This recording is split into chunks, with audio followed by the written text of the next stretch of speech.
Good afternoon, everybody. I'm Joe, and I work with Optimove, Dormy, sorry, which is a New York-based lingerie company. And I've been in the US for 5 years, and I head up the CRM team. Originally from France, if you Yes. didn't notice. All right, can you share with us a little bit about the story of Adore.me? Yes, so I think I have a few slides. Here we go. This is what we sell: bras, sleepwear, lingerie, corsets, bustier, swimwear, activewear. The company was started 5 years ago by a Frenchman named Morgan Herman Weish. And 5 years ago, Morgan was studying at Harvard. He was doing an MBA over there. And he had a girlfriend over there. And for her birthday, he had the idea of offering her some lingerie. So he's a Frenchman, so he thought it was a good idea. And so he went around in Boston to some store to find some nice lingerie for her. And he couldn't find anything in his budget. Like, he thought everything was like too expensive for what it was. So he thought, like, if he had an issue finding lingerie, just like for one gift, like a lot of women will experience the same issue like every day or very often. So he started digging the lingerie industry, and he realized it was an industry worth $24 billion in the US, and it's mainly monopolized by Victoria's Secret.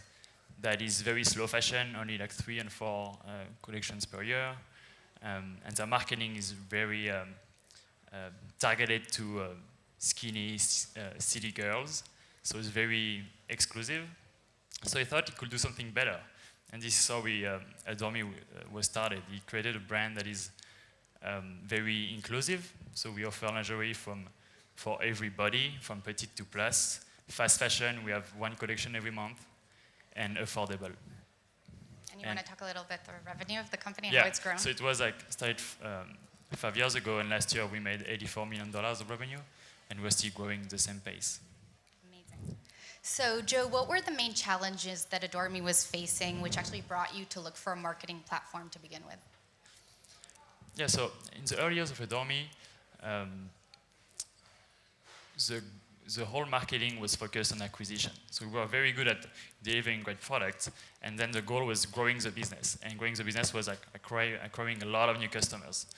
And after a few years, we thought that the revenue was shifting from new customers to existing customers, as we were like piling up customers. Because they were making more returning purchases. Exactly. So we were converting them, and then they were staying and sticking around. So more and more revenue were coming from existing customers.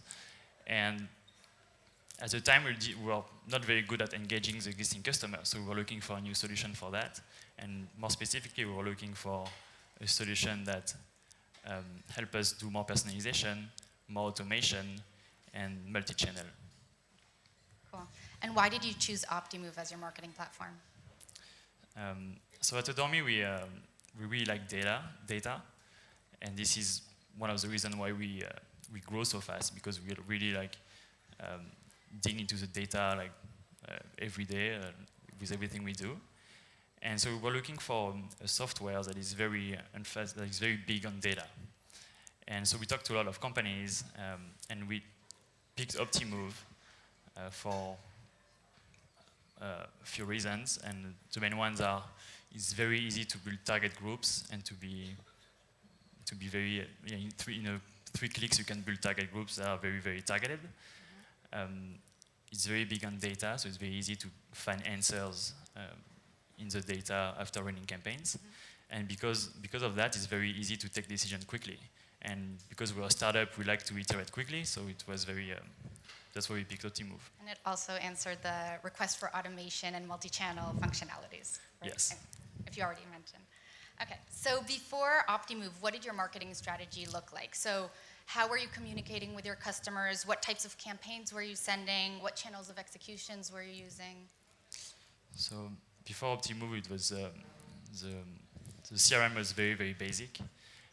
So we were like acquiring a lot of new customers, and we had like 2 customer segments. We had the registered only users and the customers. Paying customers. Yeah, the paying customers. and we only used emails. So we had every day 2 campaigns going out, one for the customers, one for the registered only users.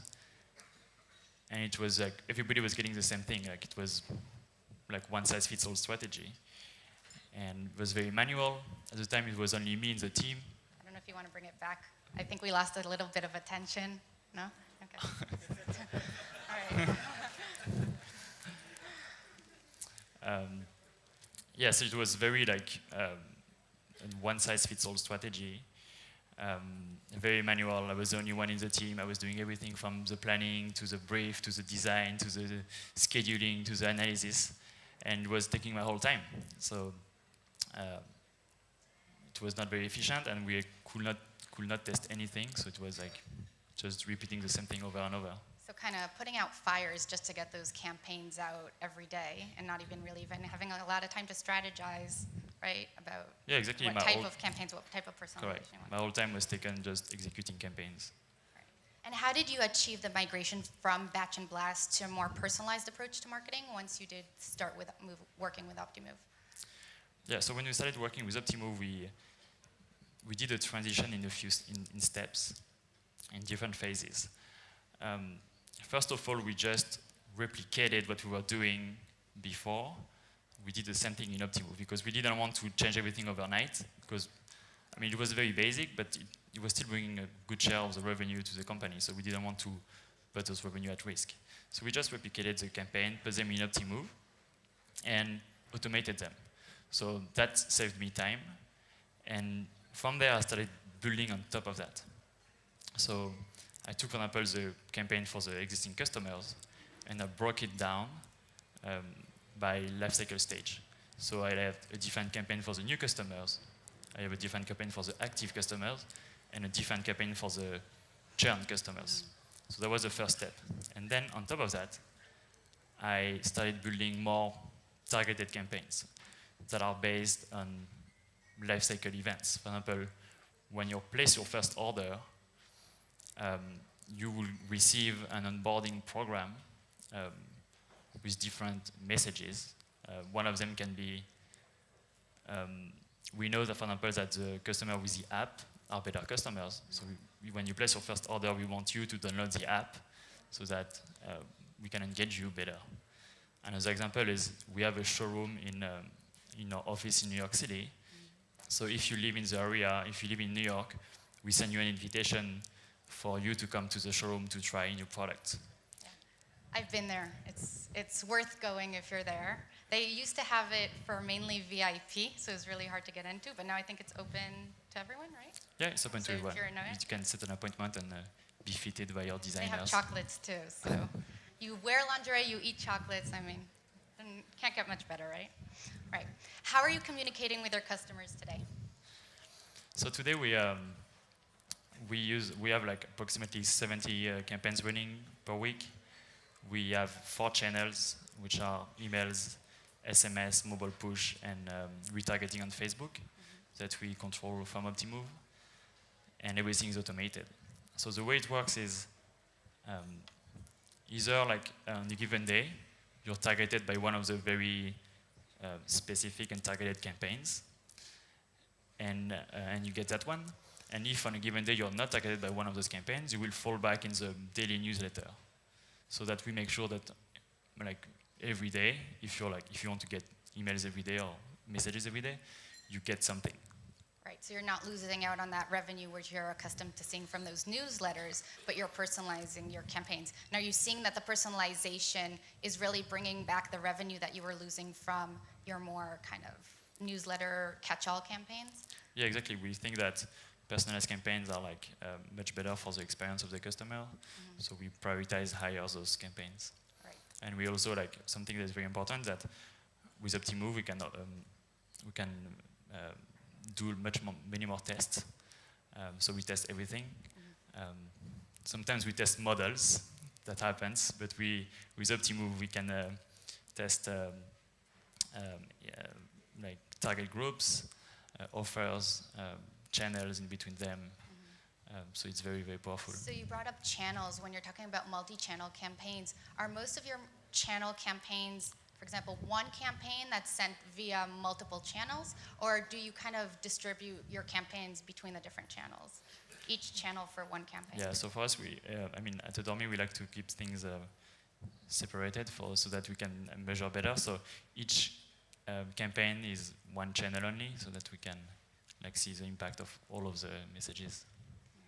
And at the beginning of the session, you said that before you started using Optimove, you were mainly focused on acquisitions, and now that you're able to migrate your efforts to retentions, reactivation, and of course conversion for your registered only. What are the main challenges that Adormi is facing today after making that migration? Yeah, right. So we are acquiring a lot of customers every day, and the main challenge we have is those guys placed one order.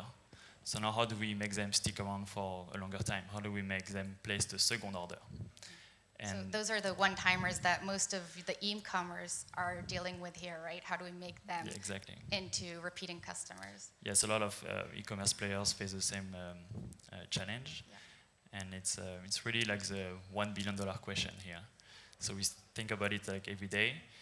And that's the main issue we have. So what strategy are you taking to overcome these hurdles, that hurdle? So right now the lingerie market is very competitive, and it's becoming increasingly competitive. We see that big players such as Walmart and Amazon are entering the market, and those players are really, they started a war on price. And it's impossible to compete on price with those guys. So we need to be better. We need to differentiate on other aspects. So we do it in two ways. The first one is branding. And the second one is having a better conversation with the customers. So for branding, we try to differentiate with different values. So at Adormi, I mentioned a little bit earlier, but we are much more inclusive. So we have lingerie for everybody, from petite to plus. And we communicate our values to our customer through communication, like emails and push, especially when new users are joining or new customers are placing their first order. And so we send them communication about who we are, what are our values, how we create lingerie, where we come from, and everything. So you're educating them about the brand and not just about the products. Exactly. So we tell them our story. That's the first thing. And the second thing is how to have a good conversation with the customers. And we do that also by having some very targeted target groups, and sending very relevant communications. One thing we do, for example, is we have our head of design, Helen Mears. She's very known in the industry, and we have her write emails that are very, as if she was running the email directly to the customers. Everything is automated, but it's only text-only no emails. No pictures, no selling, no pictures, nothing. And signed by her, and it adds a very nice touch to the communication we have. So looking forward, how do you see yourself utilizing more advanced technologies or functionalities to maximize that personalization that you keep talking about? So right now, our two main topics are, first is frequency. So what is the right communication frequency? How many emails do you want per week? How many push notifications do you want per week? Would you rather receive SMS or push notifications?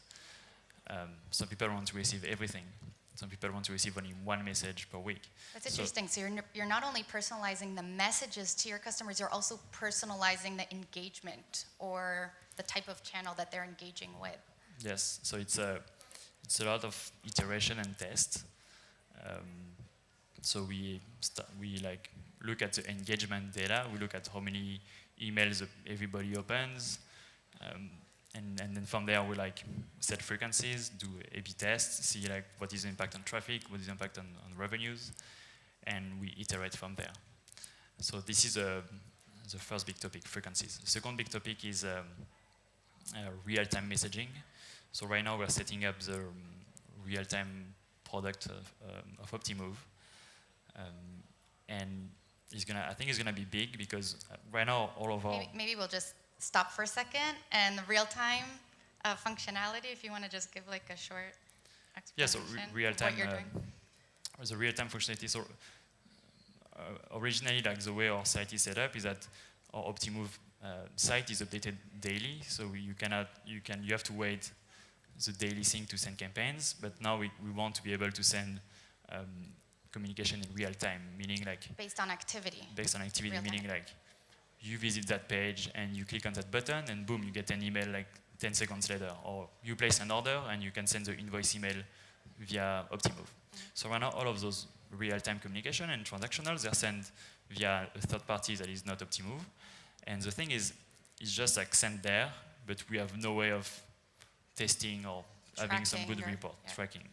So it's like, we cannot really optimize it. And I think it's really important to optimize it because we have like maybe the top 10 real-time emails we sent that bring almost as much revenue as a newsletter program that we spend like a lot of time building. So I think if we can just optimize those real-time emails, it's going to be big. And so in Optimove, I think we'll be able to A/B test those emails, A/B test, so improve and measure everything we do. And I think it's going to bring a lot of impact. Awesome. Thank you for listening in.